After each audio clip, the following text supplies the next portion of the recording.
round. So call Andrew Little. Thank you, Mr Chairman. As a point of order, David Seymour. Mr Chair, to help inform the House in the debate, I seek leave to table figures I referred to in my earlier contribution. Building permits, residential building consents from 1937 to 38 to 2015. No, my question is this in the public domain? Are these, where are these figures from? It's been assembled by the Parliamentary Library for my office on the 13th of July this year, Mr Chair. From the Parliamentary Library? Yes. Specifically for you? Yes. Oh, well, I'll put the leave the House can decide. Leave is sought for that purpose to table that document. Is there any objection? Yes. There is objection. I'm calling Andrew Little. Thank you, Mr Chairman. I'm pleased that the member for Epsom took the opportunity to refer once again to his data because earlier in a contribution on this debate I championed the life of some of the founders of his party, because it's not a very old party like him, hasn't been around that long, and they were people of great principle, great integrity. They knew the history of this great country of ours in a way that sadly that member does not. And you see, the thing about this is that when you want to refer to historical matters of this great country of ours, you actually have to get all your history right, not just the bits that suit your argument. And you say the thing is this: in Labor's great house-building program of the 1930s, led by the great torturer of the Labor Party at that time, the Michael Joseph Savages, the Peter Frasers, the Dan Sullivans, the various others, they didn't rely on the Ministry of Works to build the houses. They relied on a whole host of contractors and others, including Fletchers.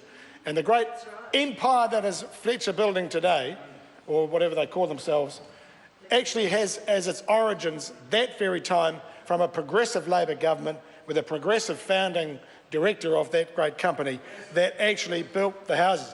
And they did some pretty incredible things.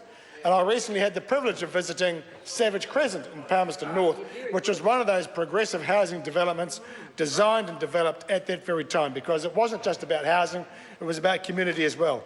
But here's the interesting thing, that Mr Seymour referred to the building figures, the consent figures, from 1961, as if they somehow magically happened themselves, without any impetus at all. What he forgets is, of course, that was not long after the sadly short-lived but actually powerful and very good Nash-led Labor government that introduced the 3% housing loans. That was the impetus to that house building program. That's why there was a spike in house building, because that Labor government knew at that time that more houses were needed. And they knew that the government had a role to play in making sure that happened. And that was the way that it happened.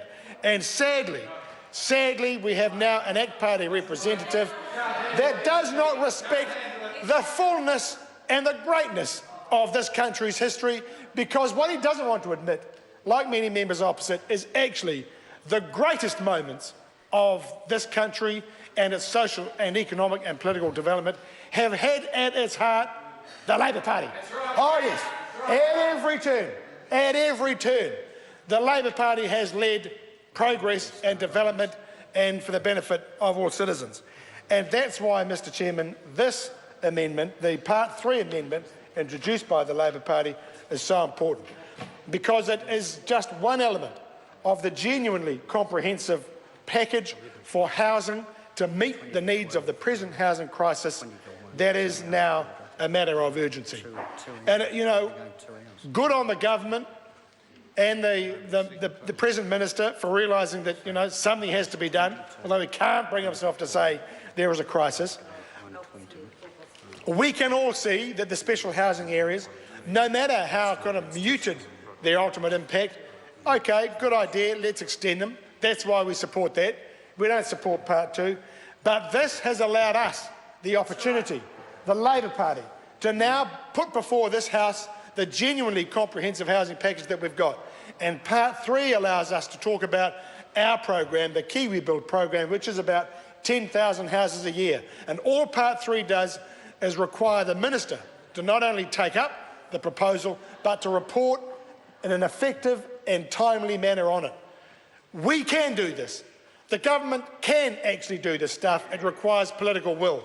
If the government of the day won't do it, then let all members of this House who have been part of this debate, let us provide that impetus to let the government see the light and get on and do the job that New Zealanders are demanding that they do.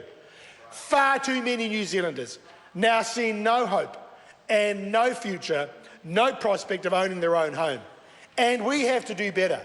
If the government after 8 years can't do better, then let us do it.